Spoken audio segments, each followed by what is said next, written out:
24 de agosto, promesa 236. Tu esfuerzo tiene nombre en el cielo.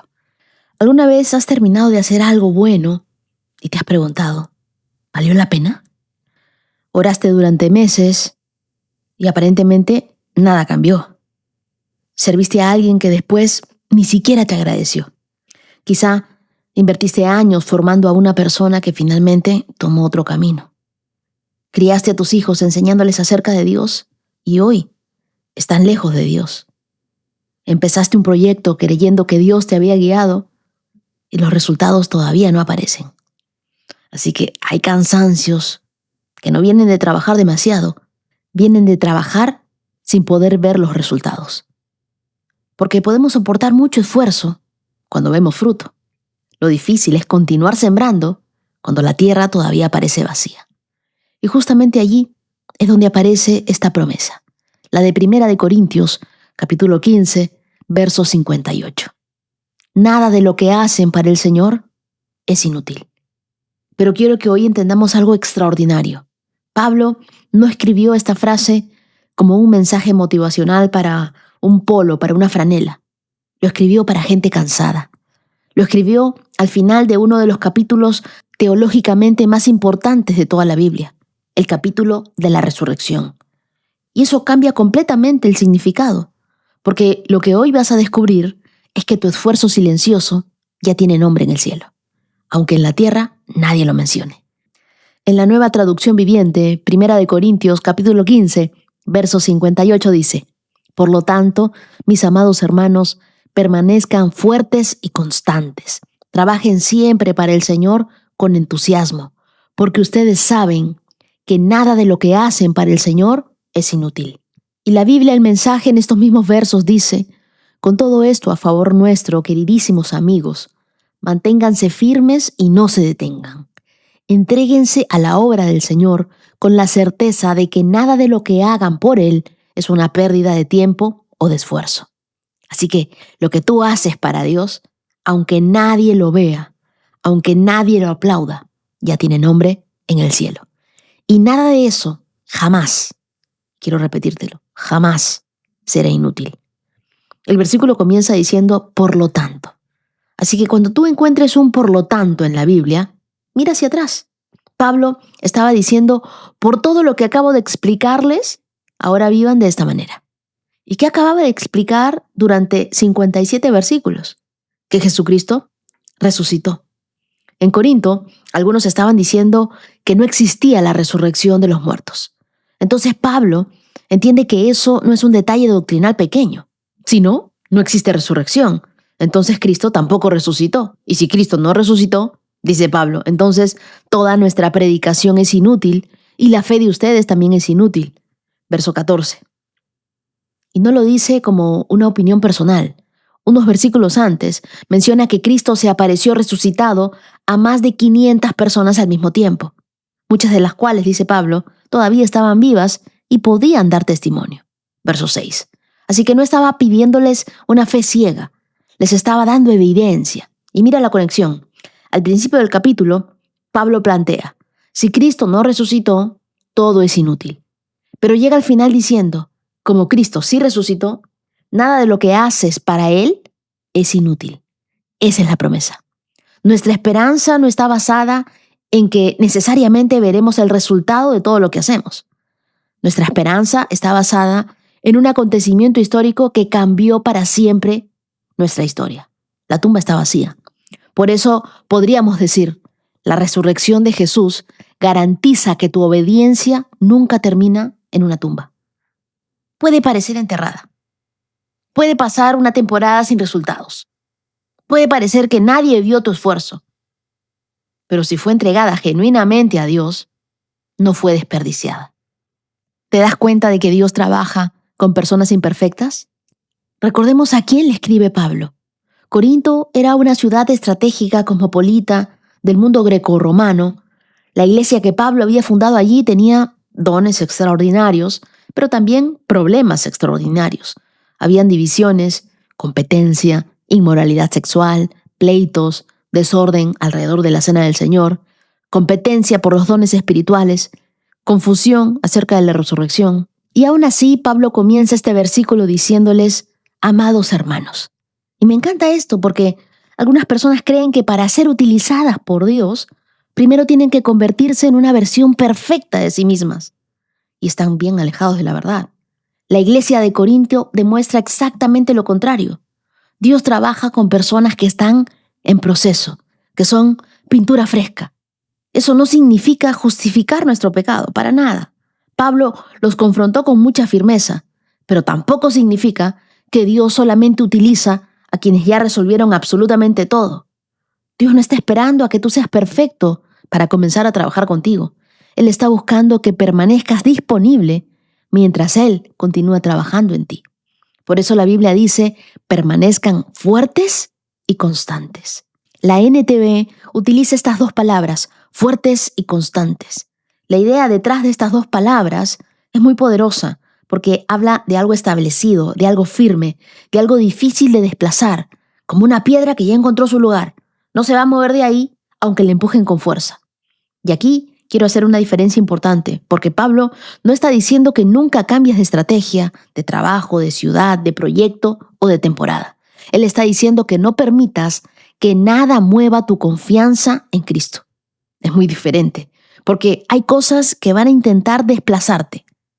Una decepción, una oración que tarda, una traición, una crítica, una temporada económica difícil, una puerta cerrada, un no, el fracaso de alguien que tú admirabas, incluso tu propio cansancio. Hay temporadas donde permanecer firme no se parece a conquistar una montaña, se parece simplemente a decir, hoy tampoco voy a abandonar a Dios. Y quizá alguien necesite escuchar esto. No confundas una temporada sin resultados con una vida sin propósito. Tú tienes una vida con propósito y los resultados vendrán en el tiempo de Dios. Que en este momento no estés viendo la respuesta a tus oraciones no significa que Dios no te haya respondido. Hay una diferencia grande entre descansar y renunciar. Permanezcan fuertes y constantes tampoco significa que Dios espera que vivamos agotados. A veces hemos espiritualizado el agotamiento y creemos que descansar es falta de compromiso. ¡Ay, qué vago soy! No, Jesús descansaba. Jesús se apartaba. Jesús dormía. Pero también Jesús tenía un ritmo para hacer las cosas. Por eso, si hoy tú estás cansado, tal vez no necesitas abandonar aquello que Dios te entregó. Tal vez necesitas descansar para poder continuar.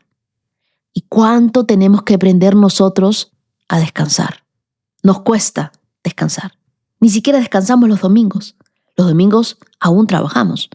Tenemos que aprender a descansar.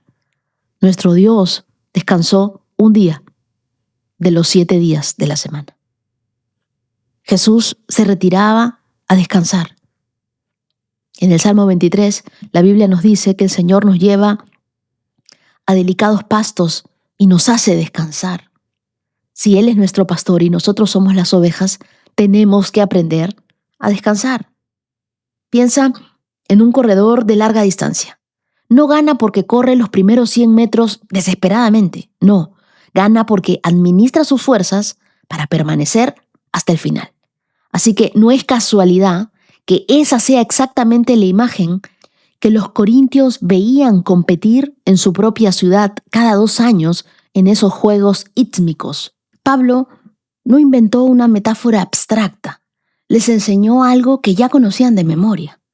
Hay personas que están considerando abandonar cosas que Dios les dio, cuando en realidad lo que necesitan es recuperar fuerzas. No tomes decisiones permanentes de cansancios temporales. A veces cuando uno está cansado, toma decisiones que después lamenta. Descansar puede ser parte de permanecer. Si tú estás cansado de lo que estás haciendo hasta ahora, haz una pausa, descansa, deja que Dios te hable, reiníciate y pídele al Señor dirección. Luego la Biblia nos dice, trabajen siempre para el Señor con entusiasmo. No está describiendo que debemos vivir una vida pasiva. Dice, no simplemente trabajen mucho, dice para el Señor. Y eso debe cambiar la motivación. Porque dos personas pueden realizar exactamente la misma acción y estar haciéndola para destinatarios completamente diferentes. Tú puedes predicar para Dios o para recibir aprobación. Tú puedes servir para Dios o puedes hacerlo para sentirte indispensable. Tú puedes dar para Dios o dar para ser reconocido. Tú puedes trabajar para Dios o para demostrarle algo a alguien. Tú puedes incluso hacer algo cristiano, algo bondadoso, y que tu verdadero público sean las personas. Y cuando las personas se convierten en tu público, sus aplausos se convierten en tu combustible. El problema es que el aplauso humano tiene un pésimo rendimiento de combustible. Hoy te celebran, pero mañana te critican. Hoy comparten lo que dijiste, pero mañana ni se acuerdan de tu nombre. Por eso Colosenses dice, trabajen de buena gana en todo lo que hagan, como si fuera para el Señor y no para la gente. Colosenses 3:23. Esto produce una libertad enorme, porque cuando Dios es tu audiencia, tú puedes seguir siendo fiel incluso cuando nadie aplaude, porque te importan poco los aplausos de las personas.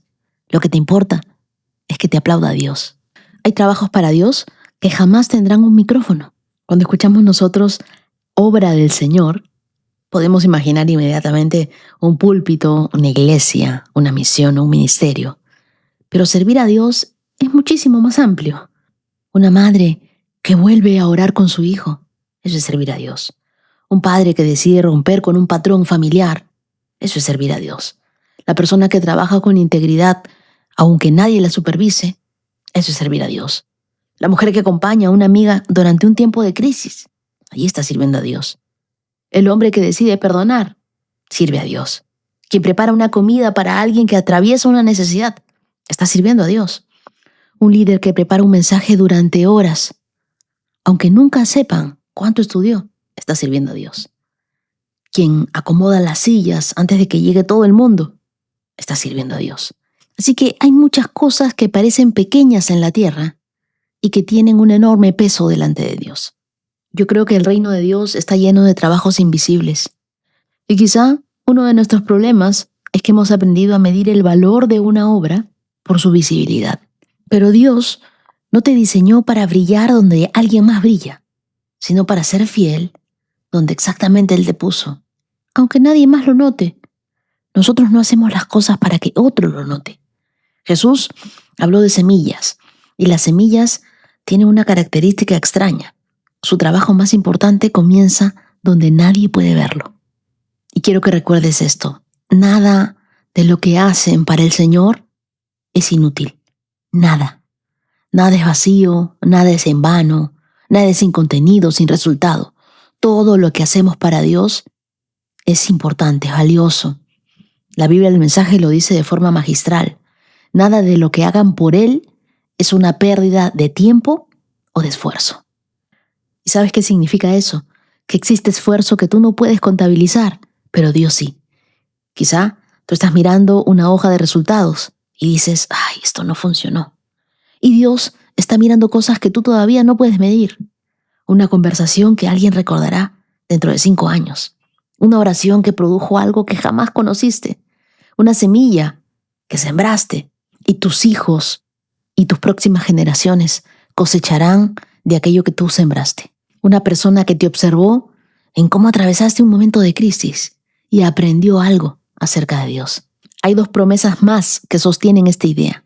Gálatas dice que no nos cansemos de hacer el bien, porque a su debido tiempo cosecharemos si no nos damos por vencidos. En Gálatas capítulo 6, verso 9.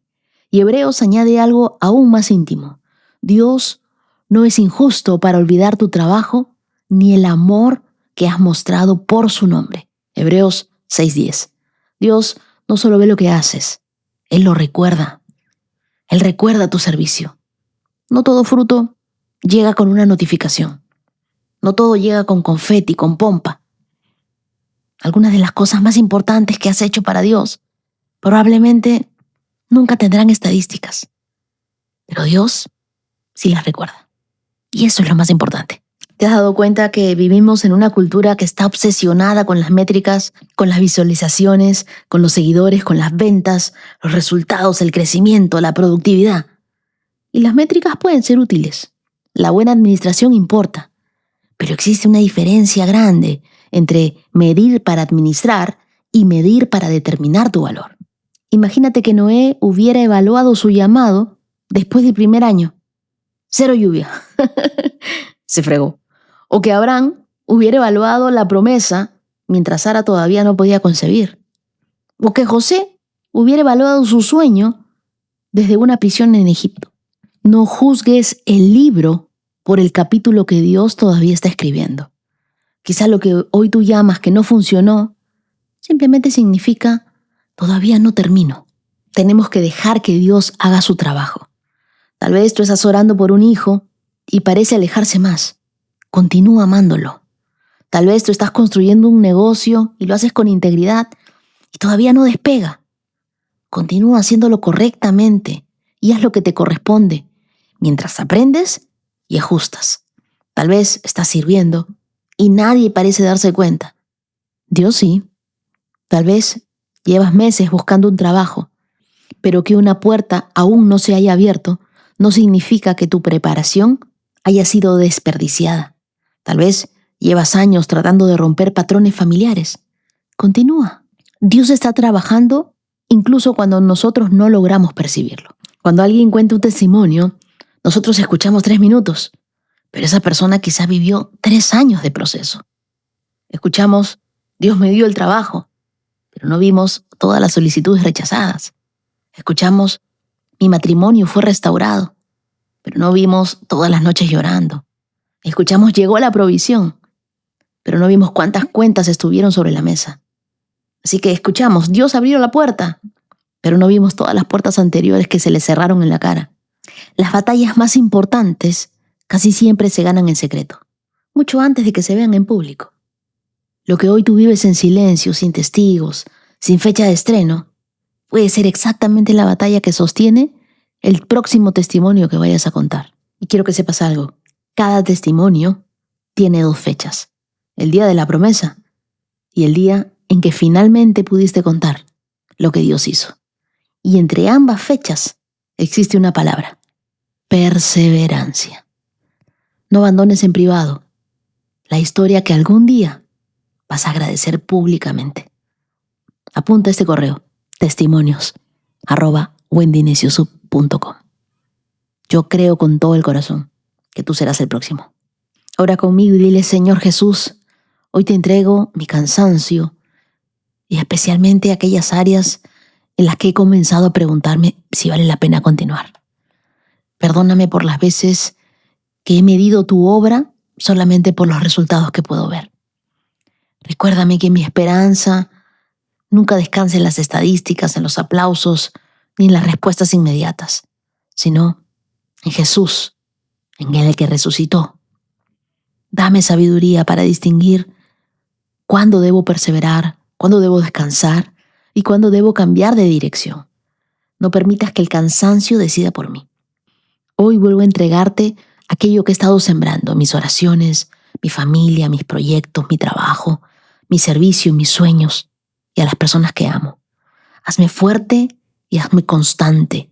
Devuélveme el entusiasmo para hacer lo que corresponde, para vivir con humildad y esperar los resultados. Cuando todavía no puedo ver el fruto, ayúdame a no desesperarme. Ayúdame a recordar esta promesa, que nada de lo que hago por ti y para ti es inútil. Yo seguiré sembrando, seguiré creyendo, seguiré obedeciendo, porque tú vives y en ti ninguna fidelidad termina vacía. Tú siempre recuerdas lo que hacemos por ti. Oro en el nombre de Jesús. Amén. Y las lecturas que nos acompañan en este estudio bíblico las encontramos en Job, capítulo 12, verso 1, hasta el capítulo 15, verso 35. Primera de Corintios, capítulo 15, versos del 29 al 58. El Salmo 39, versos del 1 al 13. Y Proverbios, capítulo 21, versos del 30 al 31. Ahora te pido que tomes tu Biblia, tu lapicero, tu cuaderno, le pidas al Espíritu Santo que te hable. Ponte tus lentes de la fe abróchate los cinturones porque comenzamos esta carrera por estos 236K en 3, 2, 1, adelante. Job capítulo 12. Entonces, Job habló de nuevo. Ustedes sí que lo saben todo, ¿no es cierto?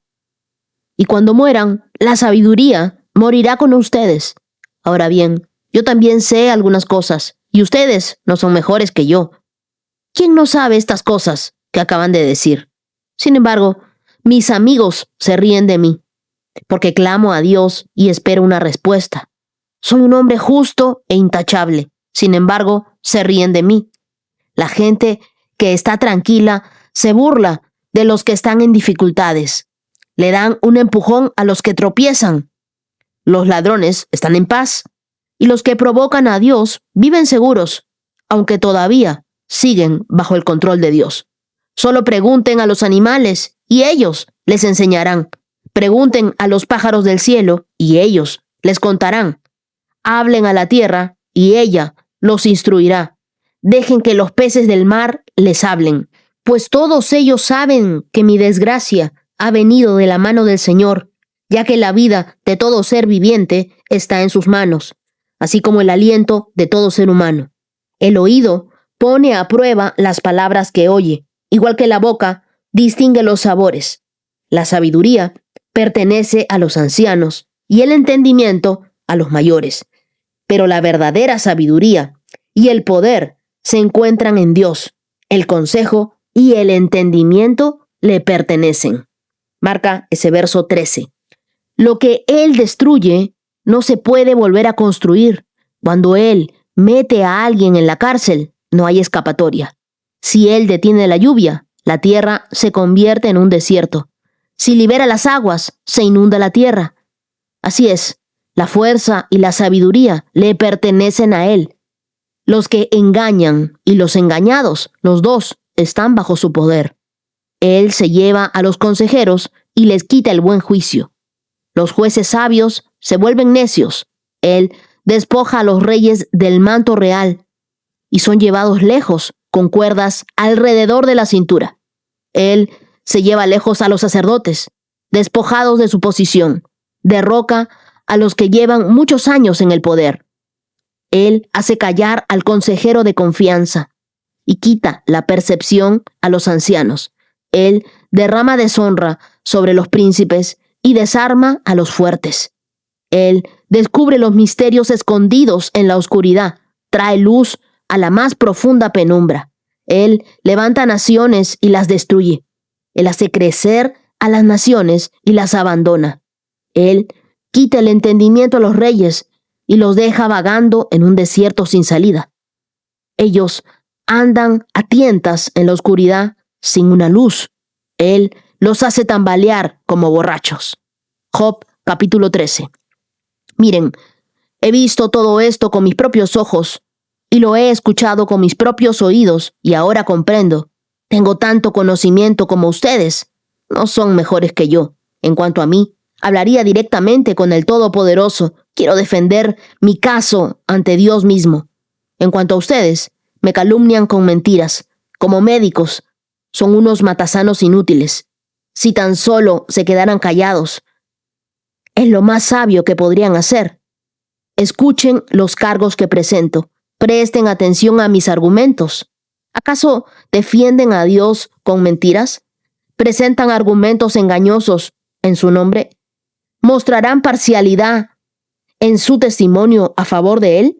¿Serán los abogados defensores de Dios? ¿Qué ocurrirá cuando descubra lo que hacen? ¿Creen que pueden engañarlo tan fácilmente como lo hacen con la gente?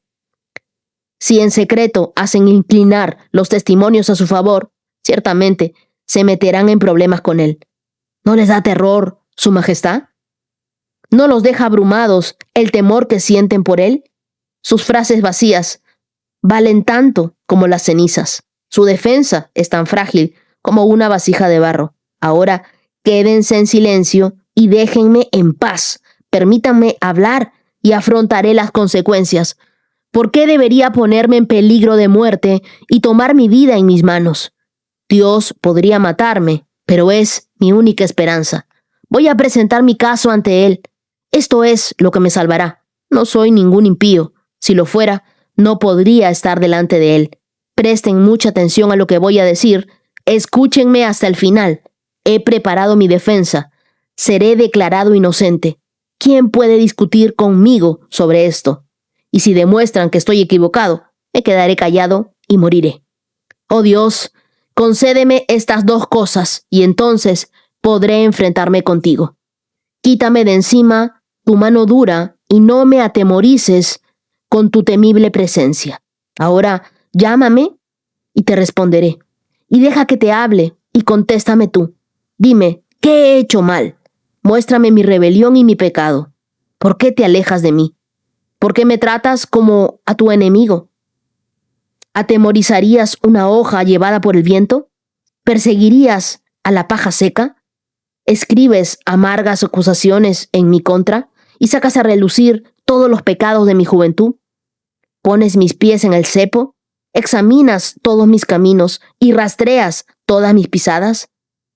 Me consumo como madera que se pudre, como un abrigo carcomido por la polilla. Job capítulo 14.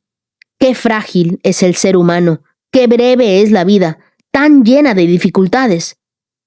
Brotamos como una flor y después nos marchitamos, desaparecemos como una sombra pasajera. Tienes que vigilar a una criatura tan frágil y exiges que yo te rinda cuentas. ¿Quién podrá sacar pureza de una persona impura? Nadie. Tú has determinado la duración de nuestra vida. Tú sabes cuántos meses viviremos y no se nos concederá ni un minuto más. Así que déjanos tranquilos, déjanos descansar. Somos como los jornaleros. Entonces déjanos terminar nuestro trabajo en paz. Hasta un árbol tiene más esperanza. Si lo cortan, volverá a brotar y le saldrán nuevas ramas.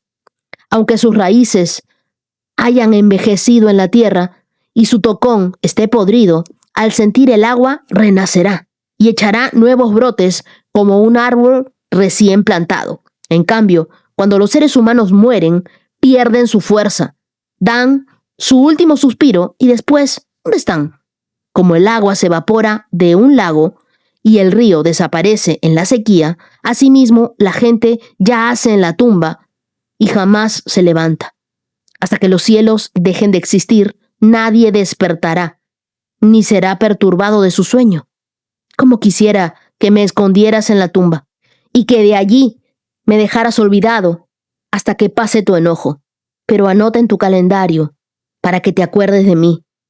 ¿Pueden los muertos volver a vivir? De ser así, esto me daría esperanza durante todos los años de lucha y con anhelo esperaría la liberación de la muerte. Me llamarías y yo te respondería. Y tú me añorarías a mí la obra de tus manos. Entonces cuidarías mis pasos en lugar de vigilar mis pecados. Mis pecados estarían sellados en una bolsa y cubrirías mi culpa. En cambio, de manera que las montañas caen y se derrumban, y como las rocas se despeñan por el precipicio, como el agua desgasta las piedras y las inundaciones arrastran la tierra, asimismo, tú destruyes la esperanza de la gente. Tú siempre puedes más que ellos y desaparecen de la escena. Los desfiguras cuando mueren y los despides. Ellos nunca saben si sus hijos crecen con honor o si se hunden en el olvido. Sufren con dolor, su vida está llena de desgracia. Job, capítulo 15. Luego, Elifaz el temanita respondió: un hombre sabio no contestaría con tanta palabrería. No eres más que un charlatán. Los sabios no se enredan en palabras vanas. ¿De qué sirven tales palabras? No tienes temor de Dios, ni reverencia a Él. Tus pecados le dicen a tu boca qué decir, y tus palabras se basan en el astuto engaño. Tu propia boca te condena, no yo. Tus propios labios testifican contra ti. ¿Acaso eres la primera persona que nació? ¿Naciste antes de que fueran creadas las colinas? ¿Estuviste presente durante el concilio secreto de Dios? ¿Tienes tú el monopolio de la sabiduría? ¿Qué sabes tú que no sepamos nosotros? ¿Qué entiendes tú que no entendamos nosotros? De nuestro lado están los hombres de edad y de canas, más ancianos que tu padre. ¿Es el consuelo de Dios demasiado poco para ti? ¿No te es suficiente su palabra amable? ¿Qué te ha quitado la razón? ¿Qué ha debilitado tu visión? Para que te vuelvas en contra de Dios y digas estas cosas malvadas. ¿Acaso puede algún mortal ser puro? ¿Puede alguien nacido de mujer ser justo? Mira, Dios ni siquiera confía en los ángeles, ni los cielos son completamente puros a sus ojos, mucho menos una persona corrupta y pecadora que tiene sed de maldad. Si escuchas, yo te explicaré y te responderé con mi propia experiencia. Se confirma en las palabras de los sabios que a su vez escucharon lo mismo de sus padres, de aquellos a quienes se les dio la tierra mucho antes de que llegara algún extranjero. Los malos se retuercen de dolor toda su vida, pero los despiadados están reservados años de desgracia. En sus oídos resuena el sonido del terror, y aún en los días buenos temen al ataque del destructor. No se atreven a salir en la oscuridad por miedo a ser asesinados. Deambulan diciendo, ¿dónde podré encontrar pan? Saben que se acerca el día de su destrucción. Ese día oscuro los llena de terror. Viven en aflicción y angustia como un rey que se prepara para la batalla, pues amenazan a Dios con el puño, desafiando al Todopoderoso. Con sus fuertes escudos en alto, avanzan insolentes contra él. Esos malvados están gordos y son prósperos. Su cintura se hincha de grasa, pero sus ciudades quedarán en ruinas. Vivirán en casas abandonadas a punto de derrumbarse. No durarán sus riquezas, ni sus bienes permanecerán. Sus posesiones ya no se extenderán hasta el horizonte. No escaparán de las tinieblas. El sol abrasador secará sus retoños y el aliento de Dios los destruirá. Ya no se engañen más confiando en riquezas huecas, porque su única recompensa será el vacío. Serán cortados en la flor de la vida. Sus ramas no reverdecerán jamás. Serán como una vid cuyas uvas se recogen demasiado temprano, como un olivo que pierde sus flores antes de que se forme el fruto. Pues los que viven sin Dios son estériles. Sus casas enriquecidas mediante el soborno se quemarán. Conciben desgracia y dan a luz maldad. Su vientre produce engaño. El capítulo 12 de Job, él responde con ironía. Yo me imagino que ya Job, para estos momentos, estaba harto de las acusaciones de los amigos. Estaba cansado de sus propios disque amigos que usaba un tono sarcástico. Verso 2 le dice, ustedes sí que lo saben todo, ¿no es cierto? Y cuando mueran, la sabiduría morirá con ustedes. Ustedes creen saberlo todo, les dice. Él reconoce que Dios es soberano, que da y que también quita la vida, y que la sabiduría no está en la edad, sino en Dios. Y aquí surge un principio clave. La verdadera sabiduría no se mide por las experiencias humanas. No te dejes llevar por el dicho de que más sabe el diablo por viejo que por diablo. La sabiduría viene por la dependencia de Dios, porque tú conozcas la palabra de Dios. La verdadera sabiduría no es acumular información, sino aprender a aplicar la verdad de Dios en los momentos más oscuros. Así que cuando las personas te den 1000 consejos, recuerda que la voz más importante sigue siendo la voz de Dios. En Job, capítulo 13, Job se atreve a decir, en el verso 15, Dios podría matarme, pero es mi única esperanza. Voy a presentar mi caso ante él. Otras versiones de la Biblia, como lo aprendí yo, es, aunque él me mate, en él esperaré. ¿Te das cuenta de lo que Job está diciendo? Nos muestra que su fe va más allá de lo que está viviendo. Es una fe que confía incluso cuando no entiende. Él dice, Dios podría matarme, pero es mi única esperanza. En el contexto de las pruebas, Dios no está tentándolo.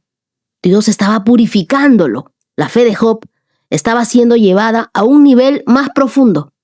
La fe no florece en la comodidad, florece en un terreno árido, donde decides creer aunque no veas.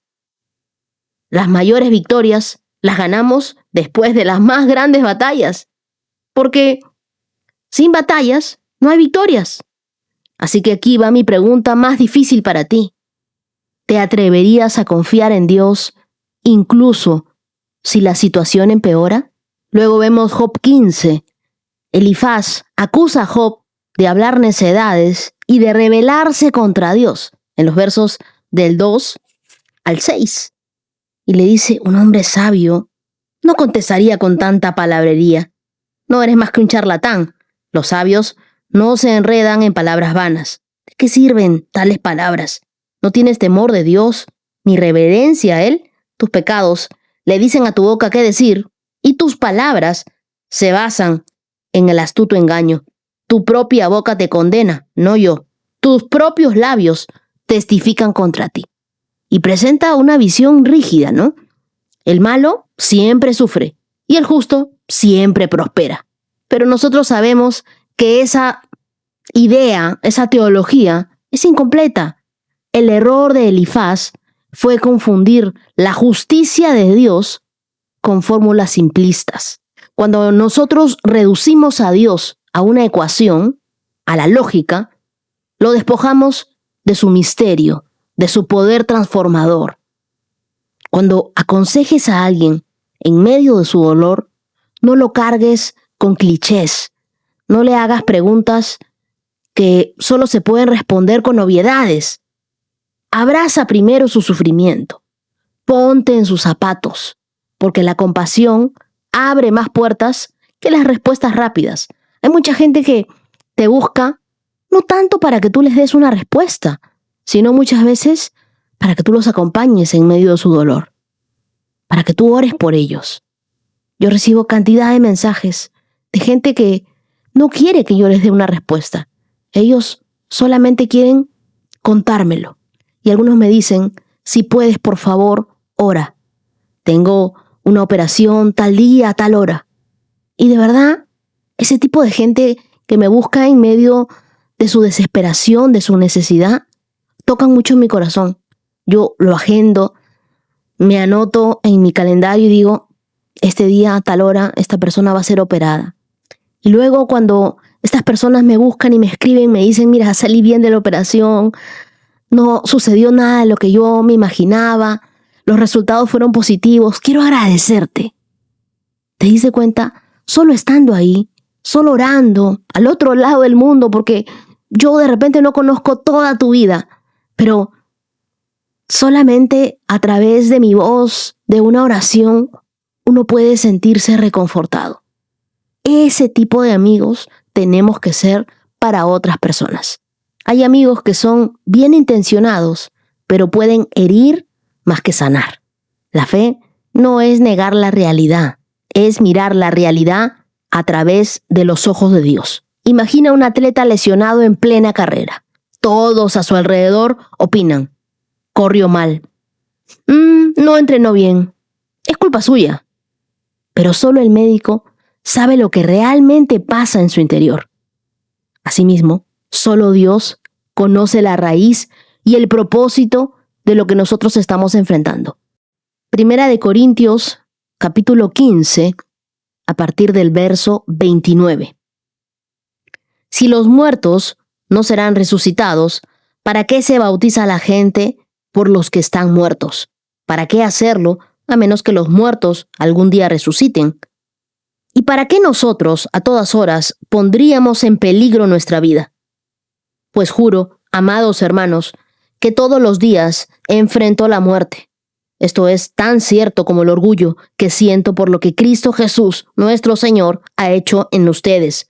¿Y qué valor hubo en luchar contra las fieras salvajes, esa gente de Éfeso, si no habrá resurrección de los muertos?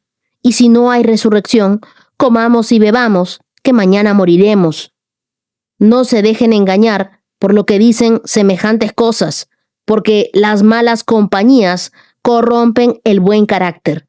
Piensen bien sobre lo que es correcto y dejen de pecar, pues para su vergüenza les digo que algunos de ustedes no conocen a Dios en absoluto. Pero alguien podría preguntar, ¿cómo resucitarán los muertos? ¿Qué clase de cuerpos tendrán? ¡Qué pregunta tan tonta! Cuando pones una semilla en la tierra, esta no crece y llega a ser una planta, a menos de que muera primero. Y lo que pones en el suelo no es la planta que crecerá, si tan solo una simple semilla de trigo o de lo que estés sembrando. Luego, Dios le da el cuerpo nuevo que Él quiere que tenga. De cada clase de semilla crece una planta diferente. De modo parecido, hay diferentes clases de carne, una para los humanos, otra para los animales, otra para las aves y otra para los peces. También hay cuerpos en los cielos y cuerpos sobre la tierra. La gloria de los cuerpos celestiales es diferente de la gloria de los cuerpos terrenales. El sol tiene una clase de gloria, mientras que la luna tiene otra, y las estrellas tienen otra. Y hasta las estrellas se diferencian una de las otras por la gloria de cada una. Lo mismo sucede con la resurrección de los muertos. Cuando morimos, nuestros cuerpos terrenales son plantados en la tierra, pero serán resucitados para que vivan para siempre. Nuestros cuerpos son enterrados en deshonra, pero serán resucitados en gloria. Son enterrados en debilidad, pero serán resucitados en fuerza. Son enterrados como cuerpos humanos naturales, pero serán resucitados como cuerpos espirituales. Pues así como hay cuerpos naturales, también hay cuerpos espirituales. Las Escrituras nos dicen, el primer hombre, Adán, se convirtió en un ser viviente, pero el último Adán, es decir, Cristo, es un espíritu que da vida. Lo que primero viene es el cuerpo natural y más tarde viene el cuerpo espiritual.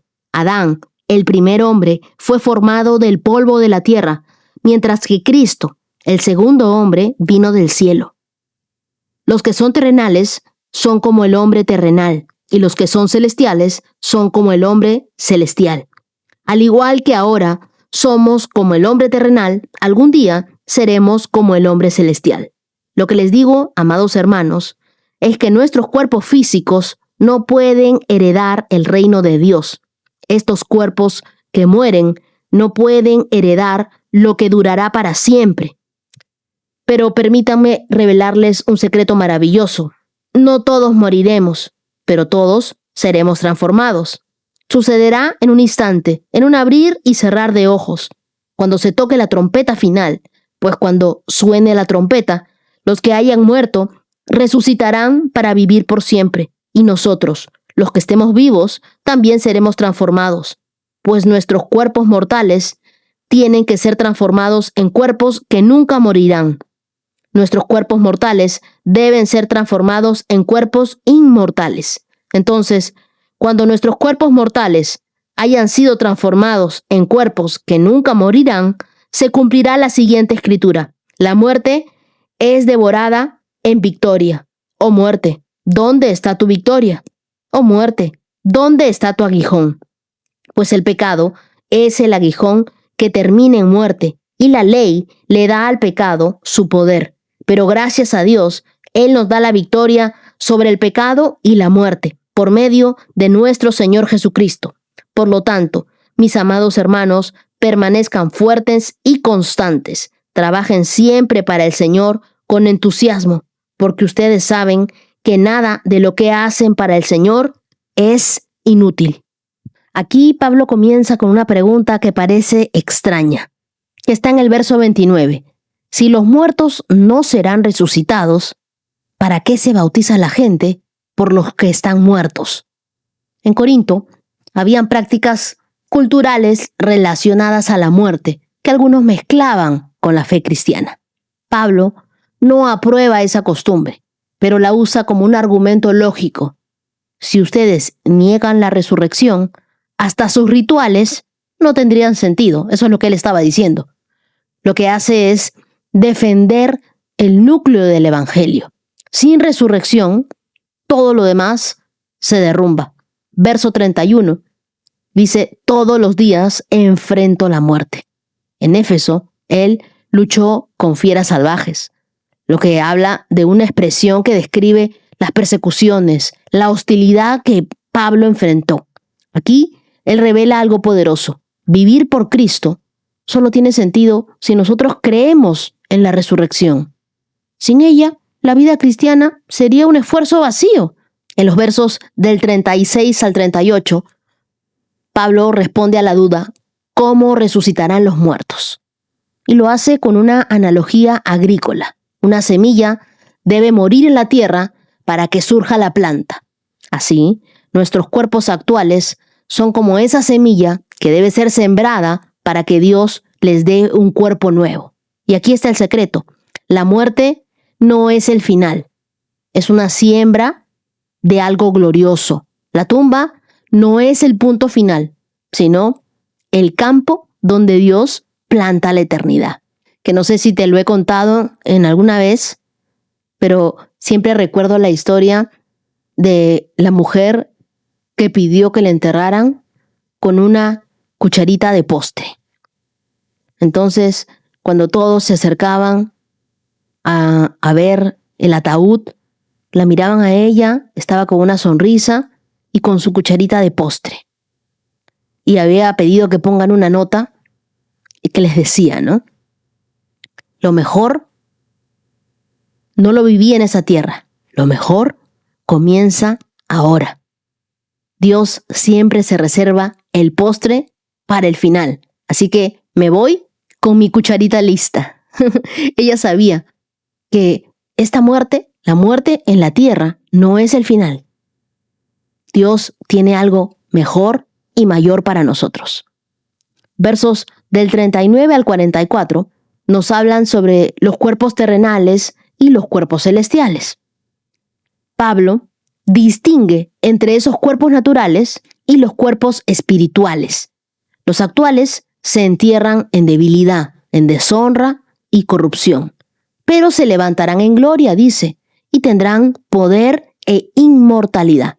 El primer Adán nos dio vida terrenal. Cristo, el segundo Adán, nos da vida eterna. Entonces, lo que comenzó en el Edén, lo perfecciona en Cristo. Nos da un cuerpo que ya no se marchita, un cuerpo que no se desgasta, un cuerpo que no se enferma. Y ya para terminar, en los versos del 51 al 53, Pablo revela un secreto maravilloso. No todos morirán, pero todos seremos transformados. Será en un abrir y cerrar de ojos, cuando suene la trompeta final. Los muertos en Cristo resucitarán primero y los vivos serán transformados. Esa es la esperanza gloriosa de la iglesia. Quiero decirte, la resurrección no es un mito, es la agenda de Dios para la historia. El capítulo culmina con un canto de triunfo que dice, la muerte es devorada en victoria. ¿Dónde está, oh muerte, tu aguijón? Cristo quitó el poder al pecado y a la ley y nos entregó victoria eterna. Salmo 39. Me dije, tendré cuidado con lo que hago y no pecaré en lo que digo. Refrenaré la lengua cuando los que viven sin Dios anden cerca. Pero mientras estaba allí en silencio, sin siquiera hablar de cosas buenas, el torbellino en mi interior se hizo cada vez peor. Cuanto más pensaba, más me enardecía, hasta que disparé un fuego de palabras. Señor, recuérdame lo breve que será mi tiempo sobre la tierra. Recuérdame que mis días están contados y cuán fugaz es mi vida. La vida que me has dado no es más larga que el ancho de mi mano. Toda mi vida es apenas un instante para ti. Cuando mucho, cada uno de nosotros es apenas un suspiro. Somos tan solo sombras que se mueven y todo nuestro ajetreo diario termina en la nada. Amontonamos riquezas sin saber quién las gastará. Entonces, Señor, ¿dónde pongo mi esperanza? Mi única esperanza está en ti. Rescátame de mis rebeliones. No permitas que los necios se burlen de mí. En silencio estoy delante de ti. No diré ni una palabra, porque mi castigo proviene de ti. Pero por favor, deja de castigarme. Estoy agotado por los golpes de tu mano. Cuando nos disciplinas por nuestros pecados, consumes como una polilla lo que estimamos precioso. Cada uno de nosotros es apenas un suspiro. Oh Señor, oye mi oración, escucha mis gritos de auxilio, no cierres los ojos ante mis lágrimas, pues soy tu invitado, un viajero de paso, igual que mis antepasados. Déjame solo para que pueda volver a sonreír antes de que parta de este mundo y ya no exista más. El autor de este salmo es David y comienza con un propósito noble. Verso 1 dice: refrenaré mi lengua cuando los que viven sin Dios anden cerca. Él sabía que en medio del dolor uno puede pecar con sus palabras. Sin embargo, el silencio no resuelto lo consume. El torbellino en mi interior se hizo cada vez peor, también dice. Y aquí vemos la tensión.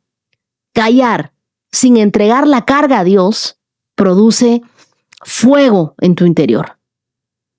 Lo que no expresamos delante de Dios terminará explotando en cualquier parte. Por eso, el silencio sin oración es un peso, pero el silencio en la presencia de Dios es sanidad. Aprende a llevarle todo a Dios en oración. En los versos del 4 al 6, David ora y le dice: recuérdame lo breve que será mi tiempo sobre la tierra. Y tiene tanta similitud con lo que acabamos de leer en 1 Corintios capítulo 15, porque aquí David reconoce que la vida humana es un suspiro, es un instante, una sombra pasajera. Es más, dice que nosotros somos viajeros, aves de paso, invitados en esta vida. Tu ciudadanía y la mía no son de esta tierra. Nosotros somos del cielo. Así que todo afán, toda acumulación de riquezas sin Dios termina en la nada. En este texto se nos recuerda a Eclesiastés, la vanidad de correr tras lo temporal. Cuando nosotros vemos la vida como un viaje breve, dejamos de obsesionarnos por lo que acumulamos y empezamos a invertir en lo eterno. Hoy vivimos como si fuéramos eternos en esta tierra. Corremos, trabajamos, acumulamos, pero olvidamos que el calendario de Dios ya tiene contado cada uno de nuestros días. En los versos del 7 al 9, en medio de esta revelación, David se detiene y dice: entonces, Señor, ¿dónde pongo mi esperanza? Mi única esperanza está en ti. Y aquí está la clave del Salmo. Cuando la vida es frágil, la esperanza debe ser firme. Y la única esperanza firme es Dios. Todo lo que se sostiene en las manos de los hombres se cae. Pero todo lo que está en las manos de Dios permanece para siempre. Y luego en los versos del 10 al 11, David reconoce que parte de su sufrimiento viene de la corrección de Dios. Y dice: estoy agotado por los golpes de tu mano. Consumes como una polilla lo que estimamos precioso. La disciplina de Dios no destruye, pero nos purifica. Nos enseña a valorar lo eterno por encima de todo lo pasajero. Así como un padre que corrige para formar el carácter de su hijo, Dios nos corrige para recordarnos que su amor es más grande que nuestra comodidad. En los versos del 12 al 13, el Salmo cierra con una súplica íntima. Él le dice: oh Señor, oye mi oración. Soy tu invitado, un viajero de paso. David aquí reconoce que la vida es una peregrinación y que somos huéspedes de esta tierra. No estamos aquí para establecernos, sino para transitar con propósito hacia lo eterno. La petición de David es humana. Déjame volver a sonreír antes de partir. Porque aún en el dolor, él anhela un respiro de gracia. ¿Qué es lo que aprendemos de este salmo? A que debemos tener cuidado con nuestras palabras. Cuando estés pasando por un momento de dolor, corre a Dios antes de explotar frente a otros. Recuerda la brevedad de la vida. Deja de aferrarte a lo que muere y comienza a sembrar en lo eterno. Pon tu esperanza en Dios. Las personas te van a fallar. Los bienes se van a esfumar, pero Dios permanece. 21, verso 30. No hay sabiduría humana, ni entendimiento, ni proyecto que puedan hacerle frente al Señor. El caballo se prepara para el día de la batalla, pero la victoria pertenece al Señor. Estos proverbios nos recuerdan dos verdades claves. Lo primero, ninguna estrategia humana puede oponerse a Dios. Y lo segundo, nuestra preparación es necesaria, pero la victoria viene solo de Él. Verso 30. No hay sabiduría humana, ni entendimiento, ni proyecto que pueda hacerle frente al Señor. La soberanía de Dios está sobre todo plan humano. Aquí Salomón nos recuerda que toda sabiduría terrenal tiene un límite. Los imperios caen, las estrategias humanas se quiebran, pero el propósito de Dios permanece. La verdadera sabiduría no consiste en tener todas las respuestas, sino en rendirse al Dios que sí las tiene. Esta es la clave. Ningún plan, por más brillante que parezca, puede frustrar la voluntad de Dios. Tú puedes planear tu futuro, tu empresa, tu ministerio, pero asegúrate de que lo haces alineado con el corazón de Dios, porque de lo contrario terminarás agotado y sin fruto. El verso 31 nos habla sobre el caballo que se prepara para el día de la batalla, pero la victoria pertenece al Señor. En tiempos antiguos, el caballo era símbolo de fuerza militar. Preparar caballos y preparar armas era parte de la estrategia de guerra. Sin embargo, Salomón dice, tú puedes hacer tu parte, pero la victoria nunca dependerá de tu fuerza, sino del Señor. Haz todo lo que puedas, como si todo dependiera de ti, pero confía como si todo dependiera solo de Dios. Esta tensión sana nos enseña el equilibrio. Planificación responsable, sí, pero con confianza absoluta en Dios. Estudia, trabaja, prepara tus proyectos, pero descansa en que el resultado está en manos de Dios. Eso trae paz en medio de la incertidumbre. Así que yo creo que estos dos proverbios nos invitan a soltar el control. Muchas veces nosotros pensamos que la victoria se mide por nuestro esfuerzo, por lo mucho que podemos hacer, pero aquí aprendemos que el éxito verdadero es cuando Dios aprueba lo que hacemos. Lo más sabio que tú puedes hacer cada día es rendir tu plan al plan de Dios. Esa rendición no es pasividad, es confianza activa en un Dios que nunca te va a defraudar. Piensa en alguien que prepara una entrevista para un trabajo, imprime su currículum vitae, su hoja de vida, practica las respuestas, cuida su presentación. Todo eso es necesario, pero al final, quien abre la puerta correcta para el trabajo es Dios. Tú puedes preparar el caballo, pero la victoria es de Dios. Permítele a Él que Él te abra las puertas. Ora conmigo y dile, Señor, gracias porque nos recuerdas que nuestros planes sin ti no tienen sentido. Ayúdanos a prepararnos con excelencia, pero a descansar con fe en que la victoria viene de tus manos. Que nunca confiemos más en nuestra estrategia que en tu soberanía.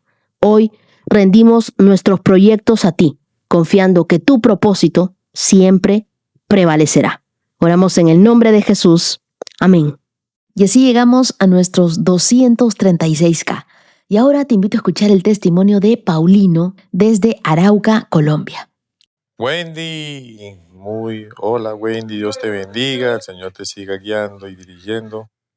Gracias por ese reto del año pasado, gracias por este reto de este año con promesa.